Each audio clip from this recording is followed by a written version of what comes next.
Je vous présente mon nouveau vélo. Je l'ai ramené de chez mes parents parce que, en fait, j'ai pas mal de vélos chez mes parents. Et puis, là, je les ramène parce que je veux pas squatter tout le garage, quoi.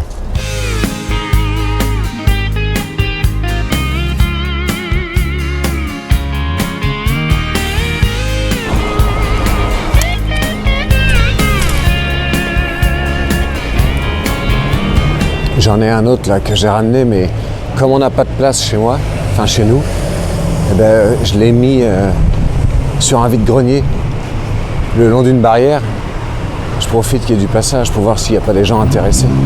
Je vais voir d'ailleurs s'il est toujours là. En même temps, s'il a bougé, ça veut dire que je me le suis fait voler, quoi. Ah mais il est là.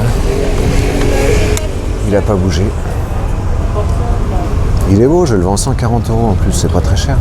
Moi j'aime bien les vide-greniers, surtout pour les fringues en fait. Parce que depuis quelque temps en fait j'ai renoncé à l'achat de fringues neuves. Je sais pas si c'est parce que je suis bobo ou écolo ou les deux à la fois. C'est juste qu'en fait je me dis en France personne ne jette des fringues parce qu'ils sont usés et que c'est des torchons quoi. Non.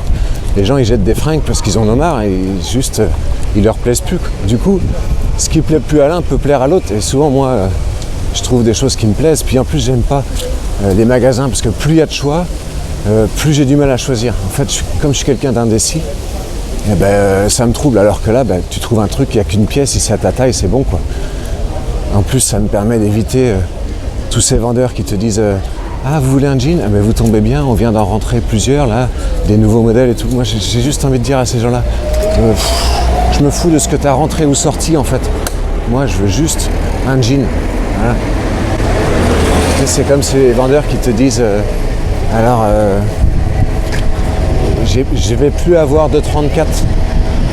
Je vais aller voir en réserve. Ah non, j'en ai plus. Mais c'est pas toi qu'en as plus, c'est juste qu'il y en a plus dans le magasin. Pourquoi tu te dis j'en ai plus moi? Comme si le stock il leur appartenait aux vendeurs. La prochaine émission ce sera avec Riyad Satouf. Et pour les cahiers d'Esther, c'est génial. Ça te rappelle plein de moments d'enfance. D'ailleurs, dans Histoire de mes 10 ans, qui est le premier tome, c'est marrant parce qu'à un moment donné, Esther elle dit tous les mecs populaires à l'école, c'est des mecs qui ont des origines. Et ça c'est très vrai, moi je me souviens, il y avait des mecs qui avaient des origines portugaises, on était tous un peu jaloux, on se disait ah ouais c'est trop bien, chez eux ils parlent une autre langue et tout, ils mangent d'autres choses. J'avais un copain qui était Jean du Voyage, et c'est pareil, ça nous fascinait quoi. Et là, moi je me souviens qu'à l'époque, je m'inventais un peu des origines, je disais moi en fait je suis descendant des Vikings.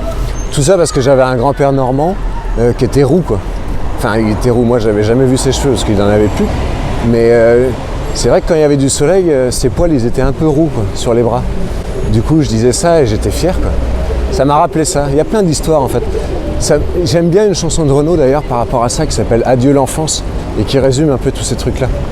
Je vais la mettre à la fin pour que vous puissiez l'écouter. J'avais une grand-mère aussi qui parlait le patois vendéen et j'adorais l'entendre parler patois parce que j'avais l'impression que c'était un peu comme une maman italienne qui aurait son dialecte et ses coutumes et la nourriture, etc. Tu vois. J'avais toujours une certaine fierté à avoir dans ma famille quelqu'un qui parlait un français un peu spécial, quoi. Comme les gitans finalement, quoi. Picolet, ça voulait dire qu'est-ce que c'est, tu vois. Un matin, ça veut dire ce matin. Tio, ça veut dire ce. Le drôle, ça voulait dire l'enfant. Les drôles, les enfants, mais masculin parce que les filles c'était les droyères. Donc ça faisait des phrases du genre un matin on est à la Bressuire là, puis on a vu Jean-Pierre avec ses droyères. Elles ont bien grandi, hein. Il y en a une qui a forci un peu. Forci ça voulait dire grossi un peu. Tu vois. Mais c'était pas méchant de dire ça. Ça voulait dire elle mange bien quoi. C'est comme au Mexique, les gens ils ont un surnom lié à leur physique, mais de base, c'est-à-dire si t'es gros t'es El Gordo, si t'es petit t'es El Chapo, et si t'es mince c'est El Flaco, si t'es chauve c'est El Pelon. Ils ont tous des surnoms comme ça et en fait c'est tellement usuel, tellement ancré dans les mentalités que ça vexe pas les gens de se faire appeler El Gordo et tout ça. C'est juste normal. Finalement, je trouve que c'est pas mal parce que ça permet de désacraliser un truc. Ça veut dire que El Gordo, il est gros, c'est pas grave en fait. Voilà, alors qu'en France, on a un peu ce côté à dire il est gros, mais en le chuchotant, tu vois, par derrière. Et je trouve ça un peu mesquin, alors qu'en réalité, on a tous un défaut physique. Et puis en parler librement, et sans que ce soit de la chambre, je trouve ça sain en fait. Voilà. C'était le temps béni des cours de récré et des rues de Paris que tu découvrais. Dans nos regards remplis d'étoiles, la vie brûlait comme aujourd'hui. Mais sans cette nostalgie, adieu l'enfance et l'innocence de ces années lointaines, de ce joli temps disparu.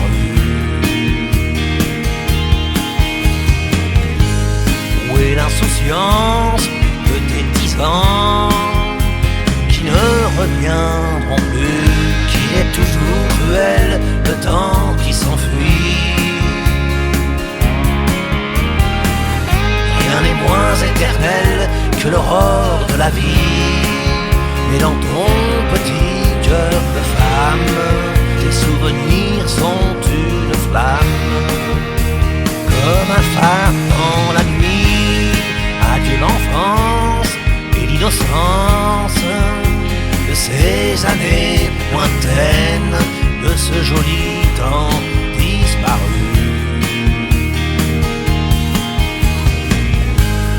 Où est l'insouciance de tes 10 ans qui ne reviendront plus?